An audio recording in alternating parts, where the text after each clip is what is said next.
I only left the radio station with 2 clients. Wow. One was a car dealer, and the other was a Fox television station affiliate, which I still have to this day. 30 years I've been serving Fox television in the local affiliate market. They need my services.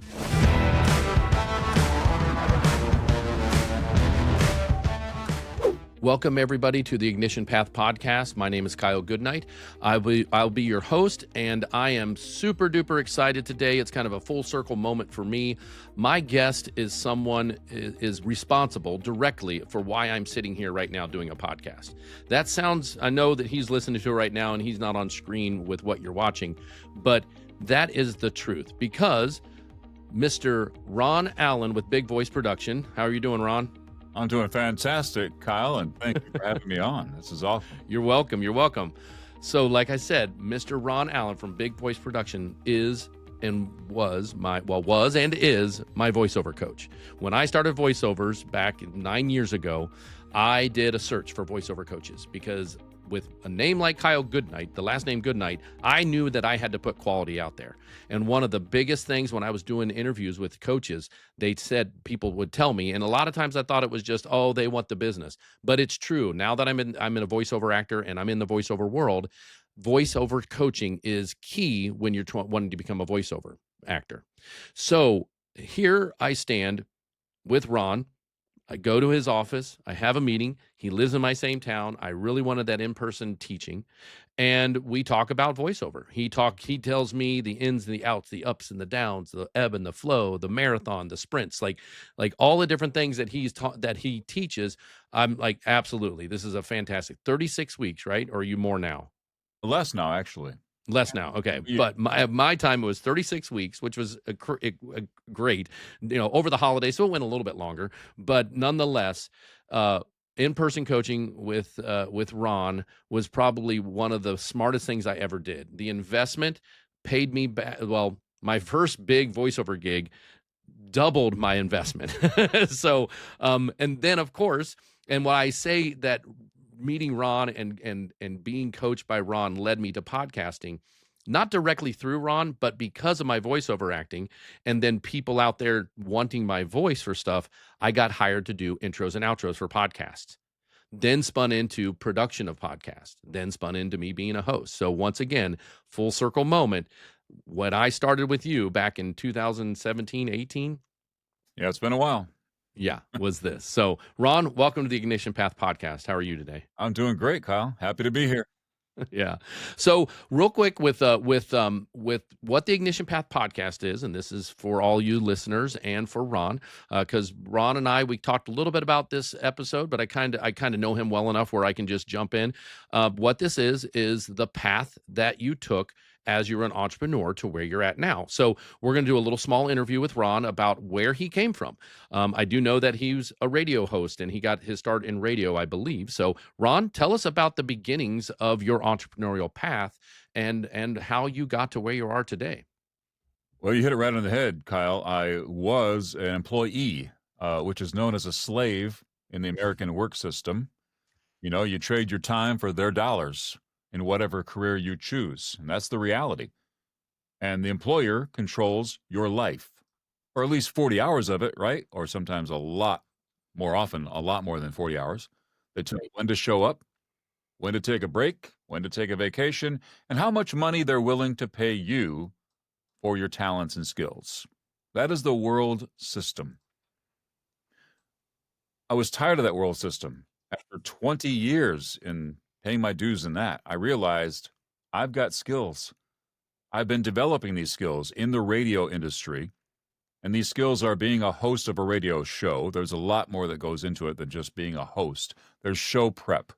If you're interviewing stars, musical stars, you got to do research on these stars, and you meet these stars at concerts and things like that. There's ratings in a radio station. Ratings is how you climb the ladder. And the more popular you are, the more money you make, but there's pressure along the way. Sometimes in the early days of radio, you're working 6 days a week. Yeah, you get a whole 1 day off, maybe a day and a half. Yeah, Saturdays, a lot. But inside of the radio business, not just hosting a show, When a jock or an announcer is not on the air, they've got another 4 or 5 hours of work in the production room or in the music end of the business. You have to figure out how the playlist is going to go for the next day. You have to deal with clients, write copy. I gravitated into production, which is full radio spot production, copywriting, dealing with the salespeople who are only commissioned centered. That's their job, and their relations with the clients, the advertisers on the local level. And they bring back the information to me and say, here, make a commercial out of this. So the pressure was on me to make not just a commercial, an effective commercial. So the advertiser would get results. And that required a ton of creativity, and it still does. Starts with a concept, starts with asking questions. And this is after I'm off the air, developing commercial campaigns, not just a one spot commercial. A campaign is an ongoing set of spots that we see and hear all the time in TV and radio.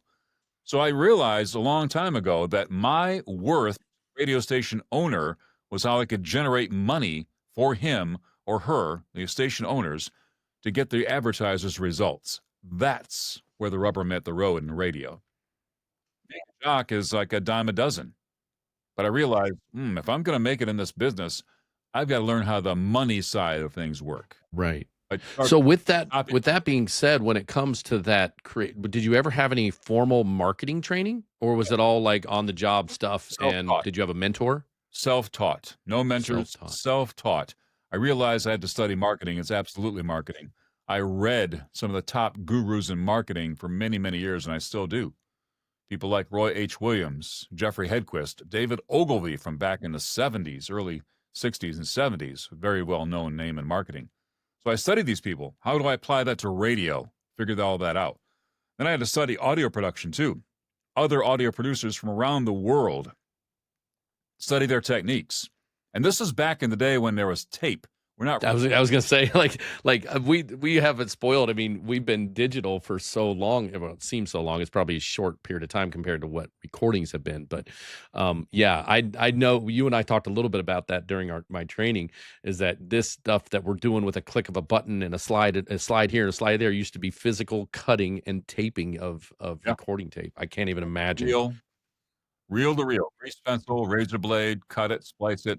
Hope the splicing tape holds back and forth, faster forward. And we got real creative with that. Plus turntables. I worked with turntables too. I'm that old. Right. And then the digital wave came. It's like, wow, the digital invasion. And us old dogs had to learn new tricks. Right. Overnight. Right. So how many years were you in the radio business as a jock?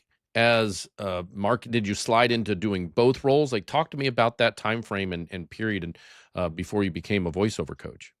Well, I started by going to broadcasting school back in mid 80s, and from there in Detroit, and from there you start your career and start going up the ladder, just like the song says in WKRP, town to town, down the dial. It literally is like that if you're going to climb. Some people choose to stay in their radio station and never leave, but they never really grow either. But if you're going to grow and you're going to get more money and more freedom, well, you have to grow and to get to bigger markets. So that's kind of what I did within the market of Michigan. Small market, medium market, major capital city markets, and start climbing up. And I never forget the one phrase that I was given by the vice president of the broadcasting school, and that was never say no to an opportunity. Well, that's so true. Yes. Well, opportunities are going to come along, and you go from one thing leads to another, okay? So if you say no, you don't know what you're missing out on. So the opportunity came to be a production director. I've never been a production director. And that opportunity came not in Michigan, in West Virginia. Wow.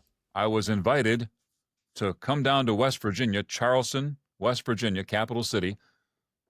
I don't know anybody in Charleston, West Virginia, other than the general manager who hired me in Michigan. Mm-hmm. He left and went down there. His wife left and went down there. And they called me up and said, would you like to come to West Virginia? Why? To be a radio personality and a production director. Never say no to an opportunity. Wow. My best friend is a pilot, was a pilot back then, and he still is today. a 1960 Cessna, very small airplane. He offered to fly me down to West Virginia. And we landed at Yeager Airport, which is on top of a mountain, like almost everything is in West Virginia, with big pine trees on both ends of the runway. Took our lives in our hands that day, young and dumb.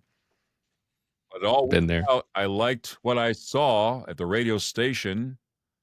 I was single at that time and said, "Okay, I'm going to West Virginia Wow. to be a radio personality and a production director," and then you learn on the job. Pressure is Right. there, and you learn on the job. And then how many years total were you, I mean, so how many years did you get before you got that opportunity? And then how many years before you will talk a little bit more in depth about when you broke away from that on your path? Yeah, back to my first radio stations in Adrian, Michigan. That was small market radio. And you learn to do a little bit of everything. That's just part of the job. Moved up to Lansing, Michigan. So here I am in a capital city, big 50,000 watt rock station. Through a series of events, they fired the morning guy, and I did a double shift that night from midnights to mornings overnight. Wow. Never say no to an opportunity. Wow, it's like a huge door opened up for me. I was only there about 6 months when that happened. Now I'm on a 50,000 watt rock station covering most of lower Michigan with our signal and rocking my life away and having a good time. I always want to be in FM rock and roll, 70s, the good stuff, the classic rock, and love that. But I knew it wasn't the end of where I wanted to be. I wanted to go to Florida. And hey, West Virginia's halfway to Florida. There you go. The call came. Yep. I was only there at that radio station in Michigan about a year total, and the call came. You want to come to West Virginia? Wow. I'll come down and check. So pretty early in your career, you're now you're not only an on air personality, but you're doing production. And is that when because even though you're working for the man, then when you went into production and whenever you started doing the marketing side of things, that's when the creativity and some of that entrepreneurial feel could come in, right? Yeah, it started to grow back then. I had to revamp the entire production department at this Top 40. It was not really called Top 40 anymore. CHR, Contemporary Hit Radio, in Charleston, West Virginia. I was the afternoon jock and revamped the entire production department, and I knew nothing about that at all. But they gave me a budget. They said, "Here, do what you want to do. Here's the department. We got to make money." Okay. So I got to learn how to copyright real fast and become an audio producer real fast, past the other jocks as my talent, Wow. and develop my own voices. So I started simultaneously developing all my skills in radio spot production at the same time. Right.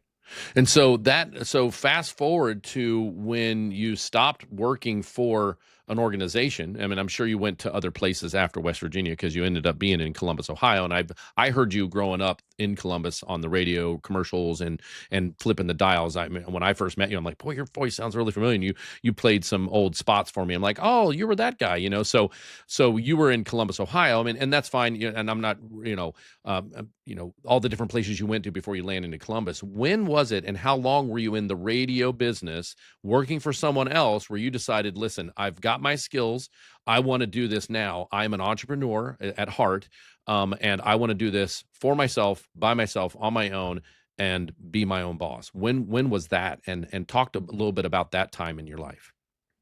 Yeah, I came back to Columbus, Ohio after being married and deciding, okay, don't want to be in this West Virginia state, this market, need to be in a bigger market. Wasn't ready to go to Florida at that time, but halfway back between my family in Michigan, wife's family in West Virginia, Columbus was the natural halfway point for both families to come visit us and us to visit. Decent market, yeah. So I moved to Columbus, Ohio, and got into AM Christian daytime radio, not as a personality, as a salesman. Oh, So glad I had that experience, sure. dealing directly with the clients and the advertisers, understanding their pains and their needs, advertising, helping them spend their budget and get results. Now, I would have to write copy at that time, but I was not on air at that AM Christian radio station. Gotcha. But the pull kept coming. And at that time, a smooth jazz format was emerging all over America. and one came to Columbus, Ohio. It was big enough of a market that, yeah, they could support in a 25 radio station market. Yeah, and this is a mom and pop owned organization battling against the corporate entities in Columbus, Ohio. They had a road to hoe, very tough road to hoe to find out a niche market. Well, smooth jazz is all about the upper income advertisers, upper income listeners. It's your high end luxury stuff, Mercedes, BMW, Lexus dealerships, high end restaurants, not a dog and pony show. Okay, that's the clientele. So I'm dealing with advertisers that are at another level, listeners at another level. And this radio station understood that they had to go out and meet the public. And so they came up with a smooth jazz concert series. They hired smooth jazz artists to come into Columbus, Ohio, put on concerts. I was a production director, co-production director there, as well as hosting a radio show. Okay. So we had that many. We had 10 salespeople. It required 2 production directors. There was that much volume. And we built that station into a top 10 in a 25 station market. We got it number 9, I believe, at our peak. Wow. For 9, that was quite a road to hoe. Quite difficult, but we did it. We were a niche market. Yeah. Okay. And then when you were in that, so when you got to Columbus, then what started pulling you away from being and working for radio stations and doing everything you do? You've got this skill set now that you never passed up an opportunity, including this new one in Columbus where you're not even on the radio as a personality anymore. When did you decide, and talk a little bit about like when you decided to pull away from the corporate world? Was there a circumstance? Did the radio station close and you had to do it? And or like talk a little bit about that time frame that you literally changed from working for the man to you are now the man working for yourself. Yeah, when you're developing your skills, you realize I'm doing this to help the advertiser, my station owner, make money. I'm working for the man. I'm profiting them while they're giving me a salary with a cap on it. I realized there's something wrong with this picture. I want to make more money. I had a growing family at the time. I needed to make more money. How am I going to do it? I've got marketable skills. What don't I have? A studio. At that time, it was cost prohibitive to put a studio in your home. And most radio stations let the announcers use their studio for extracurricular income. As long as you get their work done first, they really don't care. Here's a studio, you can use it after hours. So I started with that.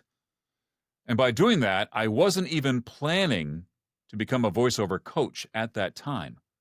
My goal was to have my own audio production company, doing voiceover for television, radio stations, on hold for telephone systems. I didn't even know about all the genres. I knew what I knew, but I knew I had skills. I talked to the advertisers on the phone to get my radio spots approved, and I asked them, do you like my work? Yeah, Ron, we love your work. We can't live without your work. Your work is very creative. I said, okay, great. If I leave this radio station, can I count on you as a customer? So I started, planting seeds out there in the minds of these advertisers. When I jump ship, I got to be able to call you and say, yeah, we're going to support you. So I started building my network that way. But at the same time, the radio station let me use their studio after hours. Word got around Columbus, Ohio, that I'm a voiceover coach. I don't know how that started, really. Really? Yeah. It's amazing to me to this day, other than I was with a talent agent doing modeling, acting on the side. Okay. That's right. I remember you telling me that. Yeah. And the agent started sending me, hey, will you train the other talent that have no training to become voice actors? So we're going to start sending people to you, Ron, that are just like you. Can you train these people how to come into a studio, how to push the buttons, how to work the software, how to act, how to interpret the copy? Sure, I have no formal curriculum at this time. So I started making appointments with individuals to come over to the radio station with their blessing and conduct my business, my unofficial business, after hours, one by one. I was charging like $25 an hour when I started. Well, that was back in what year was that? Oh, that was early 90s, late 80s, early 90s. Okay. So, okay. And basically it was, here, push this button here and it does this, and push this here and twist this knob, and now you see, and we were in digital at that time, showing people how things work on a computer to record. And so So when did you start to develop a actual curriculum? Like how many students had you trained and oh, gone, went 15, through? 20 people in the first year, they just kept coming because word spread in Columbus, Ohio. Word spreads, people talk. Where can I learn? Because they go out and talk, and they tell other people, and the agents say, "Well, Ron, we're booking." And there was no YouTube back then to learn more stuff and find out who else is doing it. That's what another, our listeners, if anybody's in the younger than 45 range, there was no YouTube in the 90s. And when did it come about? Like late 90s, early 2000s when YouTube really took off, and it wasn't being used even in the beginning like it is today for research and learning how to fix your car. And I did a lot of YouTube research when back in 2018. I was, probably 17 when I first, because I think I researched voiceover acting for about 6 months before I landed on having you coach me. So when it was one of those things where I would get information from YouTube, but in the 90s, like when you switched to this, that wasn't around. So I can understand where the word got out, and you're the only one in a Oh, pretty what? big market. I mean, we got 2 million people live in Columbus, No, I did my and more in their surrounding areas. without Google, without YouTube, I did my research in Columbus, Ohio. Are there any other voiceover coaches in this city? And it turns out there was one woman working out of a studio, which I had connections with, what we got our radio spots from that studio. This woman was not an employee. She was using that studio and that engineer, and she had a group session going on. She would bring in like 6 people and train at a time. So the ratio is 6-to-1, and she wouldn't produce all the demos. She left that to the audio engineer at the studio. So I looked at her model. I said, okay, if I'm a student of hers, I'm one of 6 students at a time. I'm thinking she's not giving much one-on-one attention to each student. And I found out what she was charging, and what the students got was a bare bones training and 1 demo in about 3 months' time. I said, okay, I can do this better. I can do it better with a formal curriculum. Write it down, chapter by chapter, session by session, and me produce all the demos myself. Don't farm that out to anybody else. And one-on-one attention with these students was a huge difference between what she was offering and what I'm getting ready to come to the market with. I did this without any advertising budget. I simply let it be known through my talent agents. Yes, after 15 or 20 people, I now have a formal curriculum, and my prices, because of supply and demand, my rates per student went up per hour. I doubled my rates to $50 an hour. And I'm still getting demand. Why didn't I meet you back then? Yeah. I know what I paid. Yeah. I said, And okay. and when he says there's a curriculum, I still got mine. Yeah. This is Ron's curriculum right here. Yeah, sure. And it's got notes, and I mean that is so funny that this all started when with seeing somebody else that or demand, just like any business, there was a demand, and there was a better way to do it, so and I think that's such a, I'd never heard this story yet. I mean, we've talked so many times. I mean, what you helped me through and with above and beyond voiceover acting, it was, I'll never forget the one day I came into your office and I'm like, Ron, I'm struggling. I'm beating myself up. I have no confidence, and that's not like me. I'm a very confident person. What is going on with me? And we talked for an hour about life and about that's when we got to know each other, like as people and as men. And we talked about so much other stuff that to this day, I account that conversation to why I stuck with it. And why I coach other people now with other things, whether it be my EMS career or podcasting or whatever. I'm not a voiceover coach yet, but there's a lot of stuff that I coach that is still concepts of voiceover and mic placement and eating healthy and not drinking milk and some of the other things that you taught me, and and I've used some, I mean, like any good teacher, their students should be using and discussing and then putting their own, their own angle on it, what their mentor and teacher taught them, right? So it's one of those things where that day there was a time when oh, we needed all this stuff done for a podcast, but I felt that this person that I was helping with their podcast and coaching them through podcasting only, like we literally, it's like, hey, listen, stop. And she's like, what? And I said, we're not talking about podcasting anymore. Let's just stop. What's going on? Like, this is me being human to you and you being human to me. And I hope you can trust me with what's going on with your life, because right now I feel like you're in a spiral. And she was like, oh my gosh, that's exactly what I'm in. And for 2 hours, we spoke on the phone. It wasn't in person, with more voiceover people coming into your office. But, we talked for 2 hours, and we probably have one of those kind of sessions a month now. That's part of what I do is the human connection part of it. And that's so big when it comes to us as coaches and mentors, because I feel that I'm a mentor for people, because people don't know how to podcast. And I taught myself how to podcast, on the job training and the hard way. And now I do it a much better way. And it is now, looking back at the people that mentored me, that I hear my mentors' thoughts, voices, and instruction in my own voice now. And it's great. And that's another reason why I feel that voiceover acting and podcast people that want to do podcasts, having a coach that helps you build that bridge over all the pitfalls is huge. It exponentially increases your chance of success in a shorter period of time. And yes, you may need to trade that time for money, but it is something that is worth it, because once you get that training, you can now, put that to use. So, Right. You mentioned like 2 hours, you said, right? Do you yeah. think that other coach could afford to spend 2 hours with 6 people? No. No way. No. I realized right away, this is, like you said, on the human level, it's life. And I have kind of a therapist, mentality about this. I'm going to shepherd you, help you get from point A to point B. What you do with what I teach you goes beyond Yeah. that.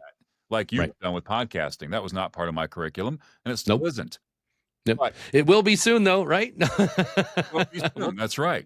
But That's a whole nother conversation. I think maybe Ron will interview me for his show. that's right.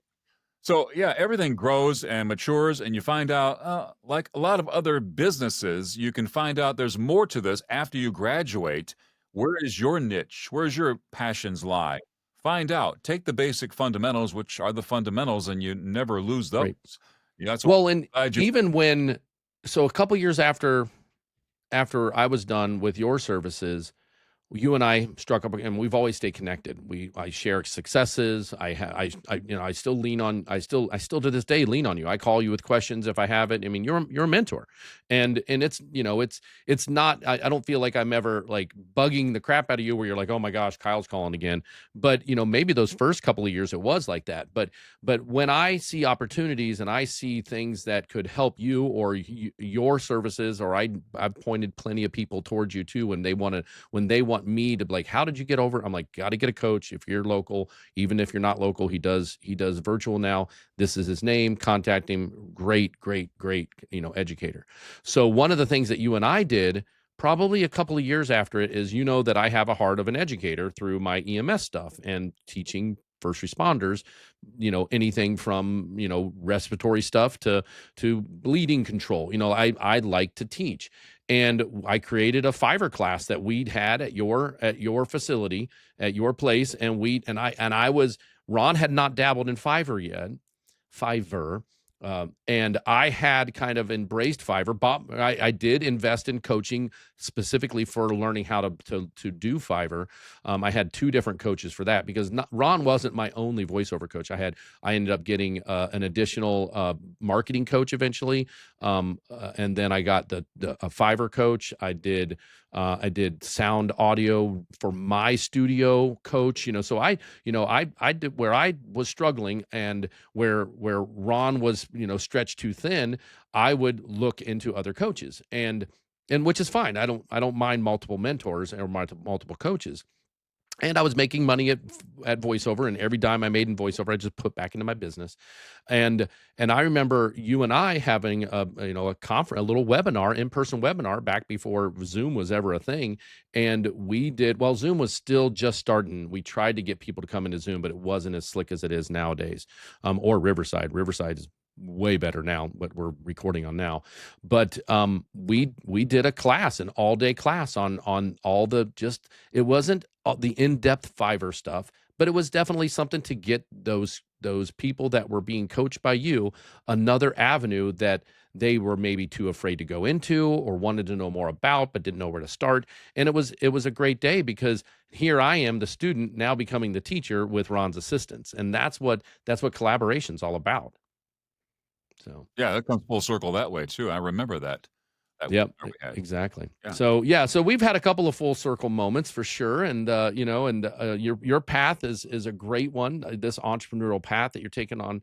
So real quick, when I typically ask usually when I'm doing these interviews, when it comes to their people's entrepreneurial path, what was one of the biggest struggles when you changed from that corporate world, even though you were using their studio sometimes? Like, when was there oh boy, I'm on my own now? Like, talk to me about a little moment in time that stands out to you, that you realize that you no longer were no more longer underneath the umbrella of an employer, but that you were the boss, you were the employee, you were the janitor, you were the maintenance guy. Like talk to me about one of those times where it's prevalent to you that this was an oh my gosh, I'm on my own moment. Well, you're right. In a word, you have to be a business owner and think like a business owner. You can't approach voice acting as a hobby. You're not going to make it. You got to treat it with respect, just like any other business. And that includes a business plan. When are you going to open your studio every single day? Who is your target market you plan to serve? What are your prices? What holidays will you take off? Everything a business puts in writing in their policy manual, you must do. If you don't, you're a dreamer and you're not taking it seriously, and nobody else will take you seriously either. So I had to take inventory. The radio station that I worked for, remember I said mom and pop, they sold out to corporate America. And that corporate station that they went into with already had a production director. They did not need me, and he'd been there a longer time than I was. The writing was on the wall. Okay, I had the unfortunate experience of my parents passing away, and that left me some inheritance money. You can do what you want with your inheritance money. I chose to pay off some bills and then buy this microphone. Nice microphone. I know exactly what that is. It's a nice microphone. So I had to make that investment. I had to convince the wife, you believe in me? You've been with me a while now. Do you believe what my... That's a tough one. Yeah. I have to make an investment. I have to buy studio equipment. I have a growing family. There's no room in this house for a studio. I've got to go find a studio space. That's a monthly outlay for the rent. Where's it going to be? I got to be a business. I'm going to go rent a space, set up a studio. And that means I got to show up every day and build my clients along the way. I only left the radio station with 2 clients. Wow. One was a car dealer, and the other was a Fox television station affiliate, which I still have to this day. 30 years I've been serving Fox television in the local affiliate market. They need my services. They like my stuff. 2 clients, well, not right. to build a business. Well, and that kind of reminds me, that whole you chose to have a business, and that had to come with, that kind of leads into my sponsor and what I just recently did. And I'll drop a little sponsor right now, but the legal side of things, right? So up until about 3 months ago, I never had, other than if I ever had anything I needed legally taken care of, I would have had to have figured it out. I didn't have any coverage. And so what my sponsor is LegalShield, which is a basically a Netflix version of legal coverage. So for my family and my business, I actually cover both of those through one LegalShield account. And that I pay a monthly fee, a small monthly fee for both business and family. My family is 4. And basically what that does is it makes me have that peace of mind that I always have a lawyer on my side that I can call and consult in, that I can have write a contract for me, that I can have do, notaries for, they can take care of a speeding ticket, like all these kind of things that they offer. That's who my sponsor is now for the Niche and Path podcast, because I felt that it was important to have a sponsor. And when I finally got legal coverage, a huge weight was lifted off of me. So when it comes to when you started your business and that legal coverage that you had to dive into back then when well, I think legal coverage or Legal Shield's been around since 1972, but it's not very well known, right? So we're hoping to make it more well known. So what did you do on the legal side of stuff? Was that all OJT2 on the job training, or did you have to put a lot of money into lawyers and whatnot? Well, actually, before LegalShield, they were known as prepaid legal. Yeah, prepaid legal. Yeah, yep, And I yep. learned about that from somebody else who shared it with me. And I said, yep, I need that. And it was Gotcha. only $16 a month at that time, At that time, yeah. Right. never to increase premium. Wow, for you. So you grandfathered into that. That's Grandfathered into awesome. that, right. But I didn't have that when I formed a 3-person advertising, marketing, production business with 2 other friends. We had to hire an attorney to draw everything up legally and get it, split 3 ways. We had a 3-way agreement. That all had Mhm. to be done in writing. Again, we're treating it like a business. I had most of the clients in those 3 guys, I had the clients. So I folded my clients into our business. Big risk there because that means I'm sharing the revenue from those 2 clients that I had with these 2 other guys and their families. But Mhm. the agreement was, okay, now I've got my clients, you gotta bring in some clients, and you gotta bring in some clients. We all had to be in sales mindset. You can't do anything with a business. You've got sales and people to serve. So we tried that. I had a space that I was bartering with at the time at the Continent in Columbus, a well-known gathering place. Absolutely. I had a studio space there. We bartered for a huge suite, took it as is. That means peeling paint and bad carpet, but we took it. I had to start somewhere. And so that's how we started when I was forming my business with these 2 other guys. Ultimately, they weren't pulling in the same direction I was. It didn't take very long to realize that. I said, okay, guys, we tried this. It didn't work. I brought back my clients to my business and I had to go back into radio. I went back into the radio industry in Newark, Ohio. Mm. Again, I'm in a morning. So when did Big Voice Productions come about? Well, that formed when I was at the Smooth Jazz radio station, like you asked about earlier, Okay. forming that in my mind. And even at the AM Christian radio station, I was forming that in my mind. I didn't have a business name yet. I was calling it RAP, Rap Productions. Until one day, one of the sales guys who I worked with came into the studio that I was using their studio after hours. And he said, hey, how are things in Big Voice Productions? What? And it clicked. And it clicked. Not a bricks fellow. I said, that's an excellent name. Can I use that? He says, yeah, I was just kidding. I'm not kidding. I'm going to get that name, make sure it's available, and make it a copyright and legally, LLC, formed all that. That's when it started. And then Wow. students came along, voiceover acting came along, my Yeah. clients, I got to get more clients. So when I got the inheritance money, it was jump out there without a net and go to work. Bye, honey, I'm going to my studio now. I'm going to go work 8 hours for me now. I've got to find more clients. When you're not giving 8 or 10 hours to the man, you've got time to find more clients. In my business, more clients are more auto dealers, more TV stations, more radio stations. More students? Yeah. Go back to the industry that you came from because you know the inner workings of that industry. Right. Makes total sense. Right. And yes, Well, that's why I do really well with medical voiceover. Yes. When people get a hold of me with medical, they're like, "Oh, you kind of actually know what you're talking about." I'm like, "Yeah, you can say the words," you know. So I started doing a lot in medical. I mean, of course, I've done a lot of different. I mean, I've done all the ones that you know. I've done books. I've done all the stuff that you trained me on.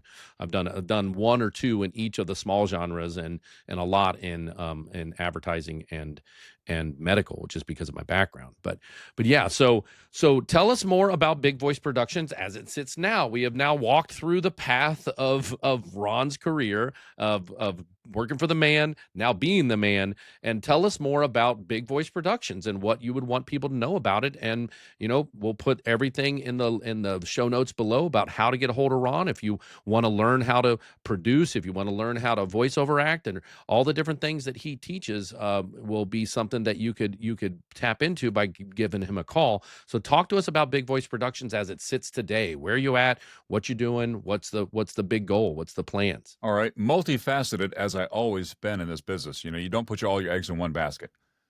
Believe it or not, I'm still a radio personality, and not on one, but on two formats. Okay. Host a smooth jazz show virtually, not live, recorded in Destin, Florida. I'm going So on. you're finally in Florida, Yeah, I'm finally in Florida. but you're not in Florida. My voice, You're freezing up in Michigan. my voice is in Florida, hosting Destin, Florida smooth jazz traditional station that also streams. I'm going on my 9th year there at the first of this year, next year. In addition to that, for about 2 years, I've been hosting a 60s, 70s, and 80s streaming only radio format show called Retro Radio. And that's through the Thesis Radio Network, which is all streaming. There's no FCC, no transmitter, no building. Hmm, It's all streaming over the internet, and it's radio kind of like it used to be. We get to be interesting. personalities. We actually get to choose some of our own music. Wow. That's a wow. Do you have a different name on that channel, or are you still Ron Allan? I'm Ron Allan on both. Okay. I didn't know, like you said, you get to choose your own personality. You could be somebody, the Big Popper, and like work on some voices. No. Yeah, I could be. Yeah. Neat. That's a rebranding thing. I didn't want to go through that. Sure, I'm sure. 2 different personalities in 2 different markets. And that's Monday through Friday. Wow. Those, believe it or not, I realized along the way, radio is voice acting. I'm putting on a show with my voice, hosting a show, music show. Sometimes I talk to stars and still interview stars from time to time, but it's putting on a show that is all make-believe smoke and mirrors because it's all audio. Nobody sees me what I'm doing.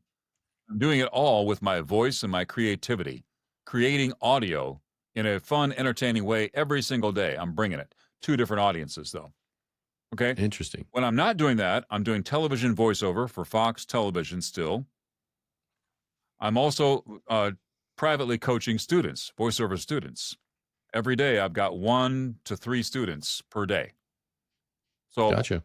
there's no days off for me and no downtime, no free time. Right. Although- Now, are you doing that like I came to your studio, and I remember it's not the same studio you're sitting in now. It's some of the same foam. That's I recognize that foam, but and I helped you build one studio too. That's actually how I finished paying off my studio. My coaching time is or my student time is you needed to move a studio, and you needed to get some walls built and some wool into the studs and drywall put up, and you knew how to do it, but you needed that extra person to kind of help you do it within a really short period of time. And I helped Ron build his one of his studios just down the street from his original studio, or one of his original studios the studio that I met him in. And yeah, so I remember doing my last few of my education in for voiceover acting in that new studio that I helped you build. So it was kind of fun to do that. I had the expertise, and you needed help, and we bartered. We went back to that old barter system and finished things off. And so when it comes to the students, do you get here's a quick question, and I don't know, this could be good, bad, or indifferent. What part of what you're doing now for your revenue of your business? So you're doing radio show, you're doing radio personality on 2 different shows. You're still doing voiceover yourself. You're a voiceover actor, still doing voiceover for TV and radio and audio. and other people. Books, I know you do books, on call, what have you. And then now you're doing the coaching. Which is the most fulfilling to you of those 3? Boy, that's a tough question because I know. I knew it was gonna be tough because you don't want to upset your sponsors. You don't want to upset your radio station, and you want more students. So Yeah, radio to me, I can do it blindfolded. Gotcha. It's it's just one of those things where once you do it so long, I don't have to put a whole lot of effort into that because I just know what I'm doing. I just grab the mic and I know how to put on a show with my voice. What I get a lot of fulfillment of, and maybe the most, is seeing a student like yourself develop, grow, not just in their voice skills, in their life skills, and help them develop and grow and achieve something that they've always wanted to do. I hear that phrase from almost every student. I've always wanted to be in animation, in audiobooks, in gaming, in radio commercials, TV commercials. And then I see them and they get to experience through the casting. I cast most of my students in actual TV and radio spots, as you did. I've got right there. You see it? Right there. That is my very first paid gig as a voiceover actor. It's the Tennessee Caregiver. Yep. Was the and it was a 1-minute spot. I got paid $75, and that was for what I worked for 4 or 5 minutes inside of the booth with you, and then we came out and we produced it. But that's my very first dollar that I ever made voiceover acting, and I framed it. And that's the kind of stuff that you taught me as a, as my mentor. You're like, you know what? This is. Have you ever been paid to be a voiceover actor before, or voice or whatever? And I said no, and he's like, do like you do it, make it like any business. How many businesses do you see that you go in, you see their first dollar? Go to a beauty salon, or a parlor, or a hair parlor, or go to a ice cream shop. They've got their first dollar on the wall. They're proud of it. And that's one thing that you taught me. You're like, hey, listen, when you make your first dollar in voiceover, frame it, make it a momentous occasion, be celebrated, be excited about it. And there it is. It's still in my office. It says Tennessee caregiver, first dollar earned. I will persist until I succeed is what I put on there. February 12th, Wow. 2019. I need a moment. I'm going to cry here. Sorry. That's what I'm talking about. That's coming full circle. That's for me as a coach. I love to hear those stories. My students call me up all the time. Ron, I landed another gig. I remember what you told me. I still got my book. I still read it all the time.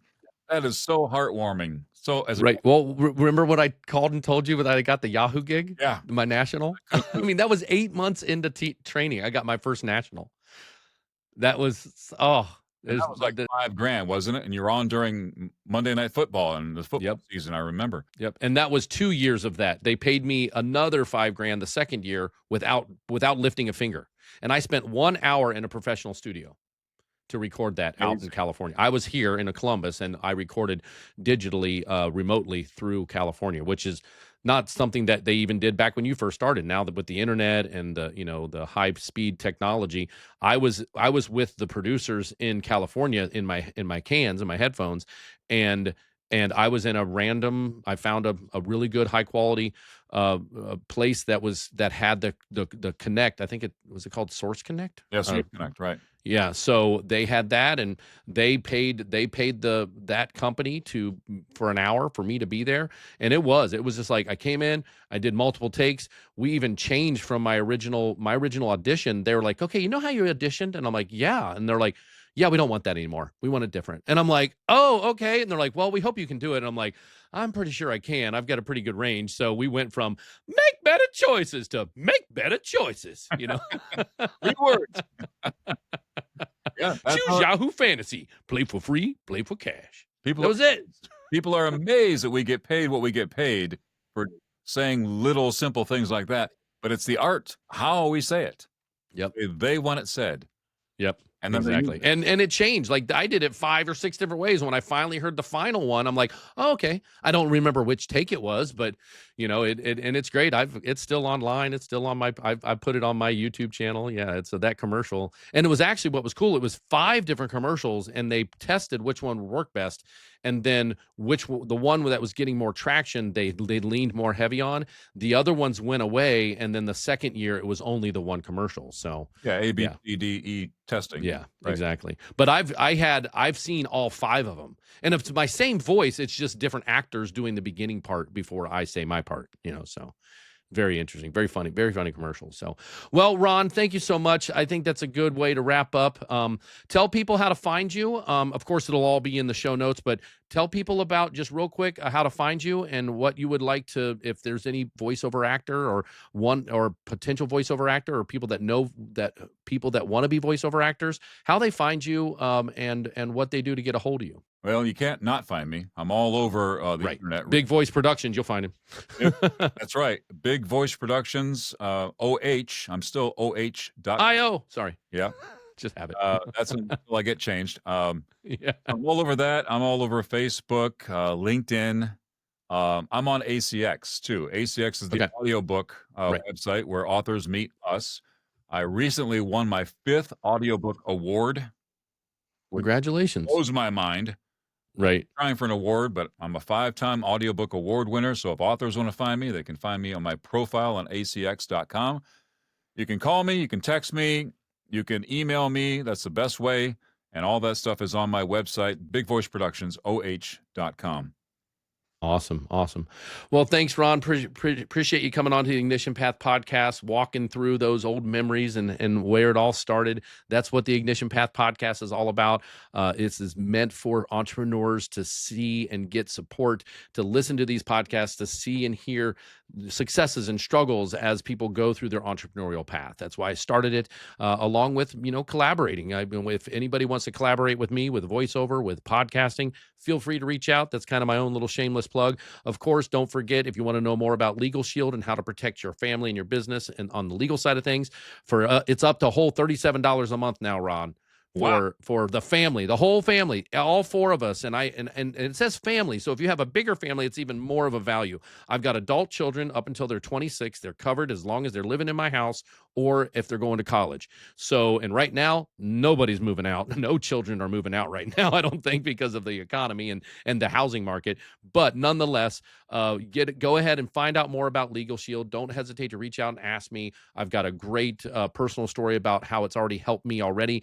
I've got a great personal story about how I wasn't covered back when my mom passed away and what struggles that my father and I went through when that all happened with our estate. When I say estate, we had like 3 houses, but like we had 2 rental houses and a live-in house, but mom took care of all of that. And it was a 2-year nightmare because we didn't know where to go. And a year of it was just trying to find the right person to talk to. LegalShield will give you that ability to reach out to someone in the moment, in real time, talk to a lawyer in your local area and give you guidance. And then everything is above and beyond that. If at all you need more legal coverage above and beyond that. So don't hesitate to look up that. And Ron, once again, appreciate you coming on. Big Voice Productions, getting ready to do some collaboration with me with podcasting. I think we landed on BVP podcast, the Big Voice Production podcast. So stay in tune for that. The next time you see Ron, we're going to flip the script. He's going to interview me. So he's going to interview an ex-student about his, whatever questions he has for a student that has had success and has, taken what he's taught me and expanded on that. So be on the lookout for the BVP podcast. It's going to be a great one. And everybody, thanks so much for listening. I appreciate it. Don't forget to like, share, subscribe. Ron, I appreciate your time, buddy. Thank you, Kyle. Appreciate you being here. Thank you for listening to Ignition Path, fueling the entrepreneurial fire.